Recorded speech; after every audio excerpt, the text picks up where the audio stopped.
Welcome back. Time for the sports news of the day, and here is Baron Tony Uranta.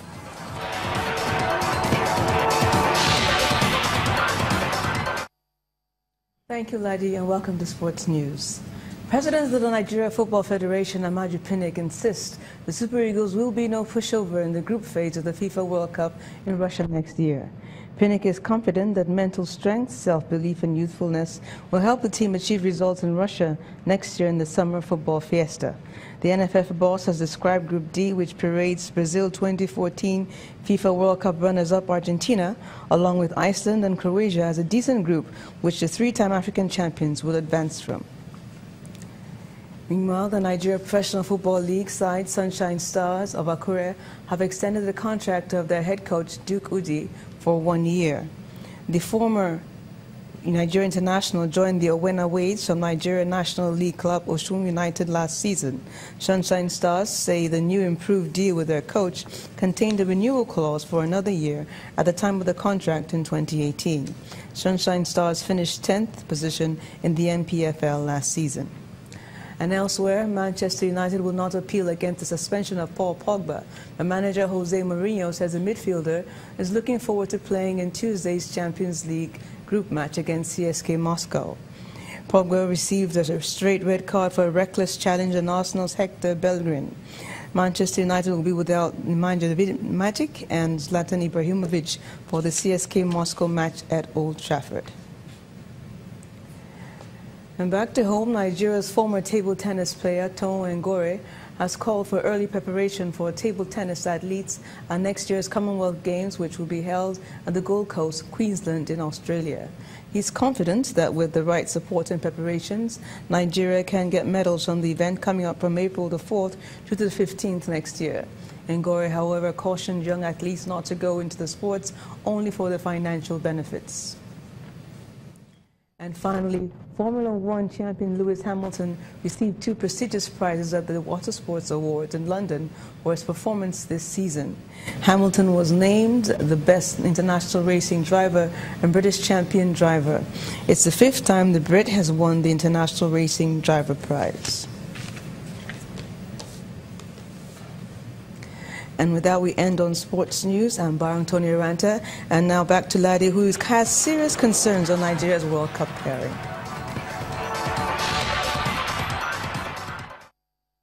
Thank you, Baron. Indeed, I do.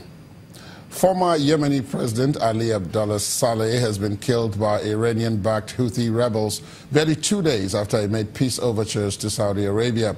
Officials from Mr. Saleh's General People's Congress Party say he died in an attack south of the capital Sana'a amidst fighting between his supporters and former allies, the Houthi rebel movement. Rebel leader Abdul Malik al-Houthi, who hailed the news as a great and significant occasion, said they had foiled a conspiracy by a Saudi-led coalition backing the government. Saleh had ruled Yemen for more than 30 years and was forced to resign in 2011 as part of the Arab Spring political revolution. The United States Supreme Court has ruled President Donald Trump's travel ban on 6 mainly Muslim countries to take effect. 7 of the 9 U.S. Supreme Court justices granted the Trump administration's request to lift the injunctions imposed by lower courts. But the directive against travelers from Chad, Iran, Libya, Somalia, Syria and Yemen still faces legal challenges. President Trump has issued 3 versions of the controversial policy since taking office in January.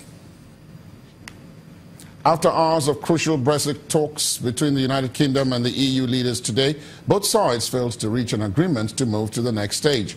British Prime Minister Theresa May says talks would reconvene before the end of the week. The talks, which started on a positive note with indications of a likely breakthrough, is understood to have broken down after the Northern Ireland Party, the DUP, refused to accept concessions on the Irish border issue. Downing Street has described the Northern Ireland border question as the only outstanding problem.